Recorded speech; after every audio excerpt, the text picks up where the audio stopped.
Hi everybody, I am Terry Blower South, licensed mental health therapist in the state of Minnesota in the US. Welcome to my video series. Today I'm going to be talking about one of my favorite topics, being a therapist. One of the things I most like to talk about in the whole wide world is feelings. Specifically today, I'm going to answer a question that I get asked by clients a lot over the past 15 years I've been working in the mental health field. A lot of people come to me and they say that they want a feeling removed. They say, I don't want to be anxious anymore, or I need to get rid of this anger. It's causing too many problems in my life. And generally speaking, if they say that they have a problem with that feeling, they're right. But I have to tell them, I can't get rid of those feelings for you. And even if I could, I wouldn't, because, spoiler alert, the answer to the question is yes, you do need your feelings. And my hope is that in this video, I can explain to you why you need your feelings, what they actually do for you, and maybe some next steps for what to do if you and your feelings are not getting along so well. I'm going to start off with a feeling that I would say more people come to me than any of the others. And part of that is my specialty. I work with a lot of anxiety disorders, a lot of PTSD, agoraphobia, generalized anxiety disorder, that sort of thing. So a lot of people come to me and the problem that they're dealing with is that they have too much fear.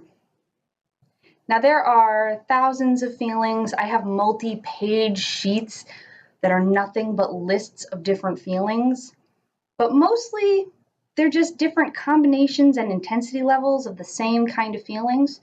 So I might talk about fear as an overarching kind of umbrella, but there's a lot of different feelings that can go under that umbrella. So try and bear with me here. Now, fear, in my experience, is actually the easiest one, though, for me to explain to people why you need this, even though it's really uncomfortable. And the easiest way to do that is to just think about what would happen if you didn't have it. When I worked at a previous job, I would sometimes run a men's group, and one of my jobs was to talk about fear. And pretty usually, some guy would raise his hand and say, I don't have fear, I don't experience fear, I'm not a coward. And I would say, oh, I'm so sorry to hear that. I'm so thankful that you're alive. Let's work on that. Okay, I was being a little snarky, but here's the thing. If you didn't have fear, you probably wouldn't even survive long enough to make it into my office.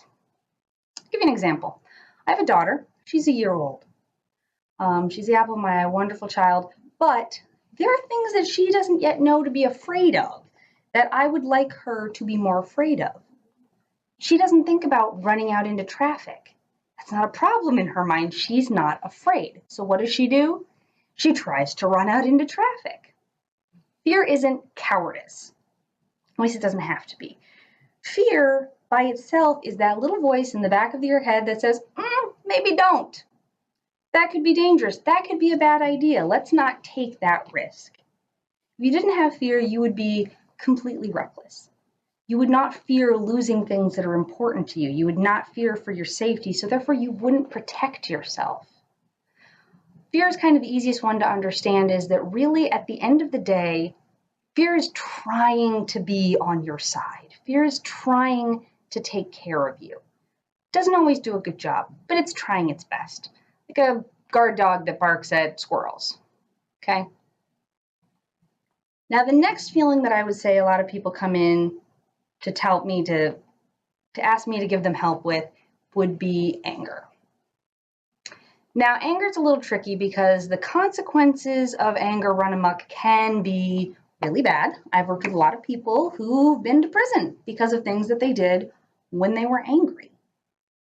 But again, anger is a feeling that helps protect you. Now, let me pause right there and talk for a second.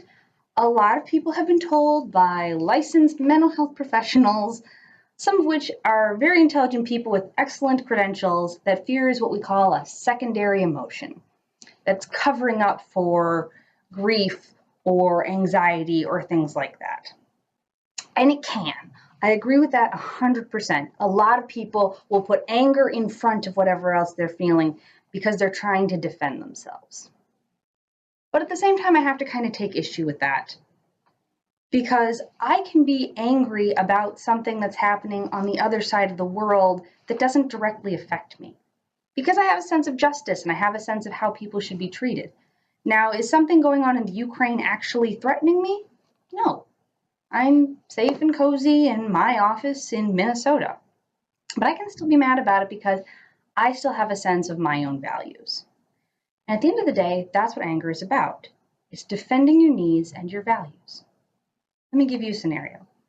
You come into my office, you have an appointment, you sit down on my couch, and I say, I like your backpack. That's a really nice backpack.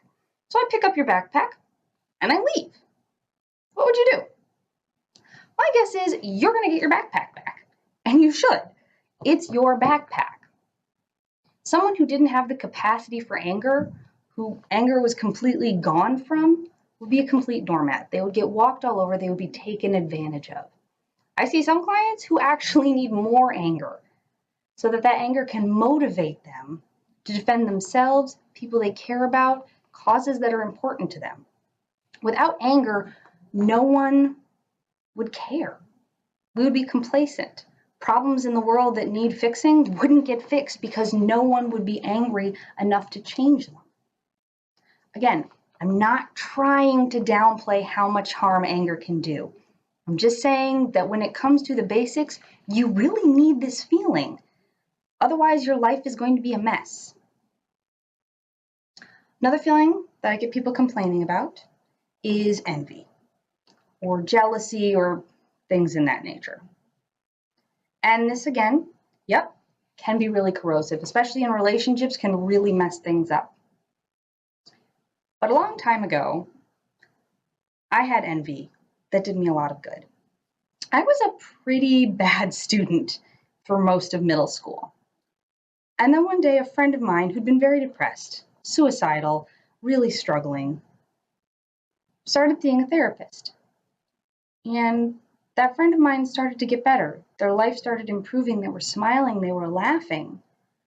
And I remember so clearly the moment where I thought, someone had that job. Someone got to go, and their whole job is helping people feel better.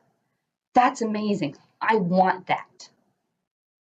So, because of my envy of that therapist, whose name I don't even know, I started doing my homework. I started studying for tests. I put one foot in front of the other until I got what I wanted. That envy pointed me towards something good in life and said, that's worth having.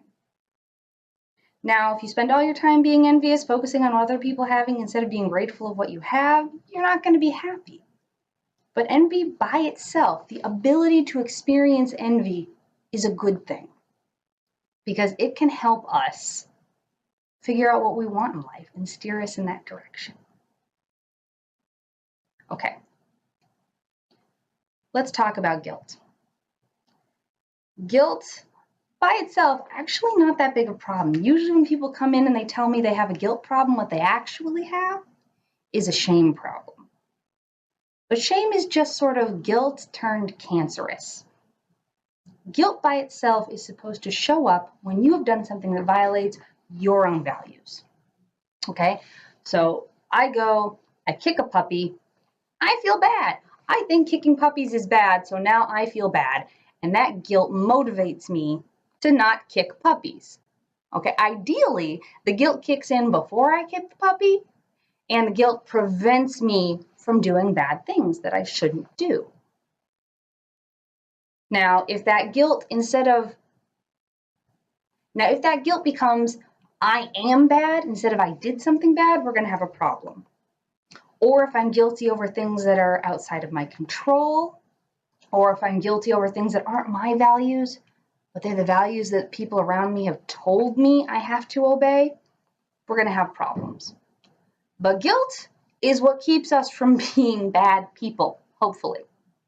Guilt is what keeps us being kind, keeps us from hurting other people, gives us a sense of a moral code.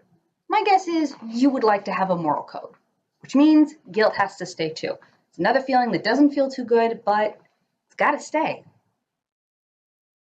I'm going to wrap up with the feeling that people are the most suspicious of, the one that I'm most sympathetic to when they come in and they tell me, I don't want this, take it away from me. And that feeling is sadness. More specifically, when they come into my office, usually that sadness has taken over. It has become depression. And depression is horrible. Depression is the feeling that will sometimes make people feel like death is better than experiencing their feelings. Depression is dangerous. Depression takes lives. But depression is sadness run amok. And sadness is actually the glue that holds together everything that's good in human life. That sounds a little off. Let me explain. Human beings are social animals. We're pack animals or herd animals or however you want to put it. We are meant to live in communities. You can tell this by the fact that our infants are born ludicrously underdeveloped by the standards of the rest of the animal kingdom. They take years to grow up, and during all of that, they must be nurtured by another person, ideally by many other people. We literally cannot survive being independent. In most developed countries, solitary confinement is illegal. It's not something that their prison systems do because it's considered inhumane. I have had clients who were in solitary confinement during prison years ago, and they still have psychotic symptoms that they developed due to that solitary confinement. We are and have to be social creatures. We're just not that good on our own. That's bad news to a lot of people because if you've been hurt by a lot of other people before, it is not good news for me to tell you you're a social creature forever, the end. Unfortunately, that is how we're built. Which is part of why one of my jobs is helping people figure out, okay, how can I connect to other people in a way that's going to be safe and fulfilling and not continue to get me hurt over and over again? What does this have to do with sadness? Okay. Do you ever think about what actually happens when you're sad? First thing that a lot of people come up with is crying. If you stop and think about it, crying is a bizarre reaction. I've experienced some kind of loss, and so salt water comes out of my eyeballs. That's weird. This isn't my eyes watering to get something out of it. This is water coming out of my face because I've experienced a loss. That's actually a very strange reaction, and here's why we have that. As a herd animal, if I have experienced a loss, I am now in need. And if I'm in a community, my best bet is to signal that need to others in my community so that they can bring resources and help cover that loss. So what's going to happen is I feel sad because something has happened, some kind of loss. Water comes out of my eyes. Others in my pack notice that and go, oh, this one of us is in distress. Let me go and provide something. Sadness is the call and the answer of empathy. Let me say that again. Sadness is the call, tears, and the answer, going over to help, of empathy. Without sadness, we have no empathy. Without empathy, we can't take care of each other. We cannot live the way that human beings need to live in order to survive.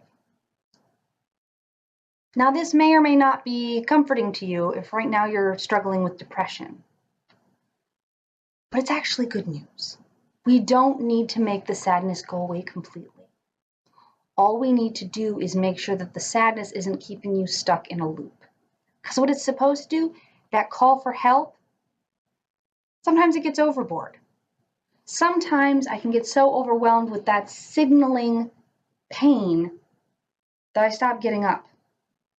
I stop going to get up to do something about that pain. Or I become hopeless. Maybe other times in the past when I've signaled that pain, that need for help, no one's come. Or maybe I didn't know how to let them. So it can be really hard to let sadness function the way it needs to. But that's actually what we need to do. We needed to leave when it's not needed and show up when it is needed. That's the difference between sadness and depression. Now, I'm hoping what you're taking from all of this is that feelings are there as motivators. They are, at the end of the day, trying to be your friends, trying to give you good advice so that you can build a good life that is worth living, that you enjoy, that you're thriving. Pretty much all of us have had a friend sometime in our life that, despite very good intentions, gave really bad advice. Your feelings can be exactly the same as that. They might be trying to help, but they can be giving you really bad advice. So what I try to do with my clients in therapy, we're not going to get rid of the feeling. We're going to try and have it show up when it's needed, not show up when it's not needed, and actually prevent me from doing anything that I shouldn't. Now, to give a demonstration, let's say I'm struggling with anxiety, right? This blanket is my anxiety, okay? Now, if someone recognizes, okay, my anxiety right now is not protecting me, it is not doing its job. Anxiety, you are not protecting me right now. And incidentally, do you know what the top phobia in America is the last time that I saw a study on it? Death? No. Illness? No. It was public speaking. That's interesting to me because public speaking generally not deadly. Stressful, but not deadly. So what we have is we might have fear showing up, getting in my face, bothering me when it's not even necessary. I'm shaking, I'm freaking out, I'm not actually in danger. Fear is not doing its job correctly. So usually what people want to do then is they want to take that fear and we're going to hide it. We're just going to shove it down. I'm going to sit on it, try and get rid of it. Or get down, and I'm going to try and beat it up basically. Problem is, doesn't work, okay? Because it's just going to keep coming back trying to protect you. That's what it's for. So instead, what I need to do is, okay, fear, okay, yep, I hear you, yep, it's a stressful situation, that's a lot of people staring at me, and I don't love that, yep, okay, but you know what? We're going to be okay. We're going to be okay, fear. It's going to be all right. We got to settle that feeling down. I'm not going to hide it, I'm going to punish it, because the feeling is coming from inside me, okay? The call is coming from inside the house.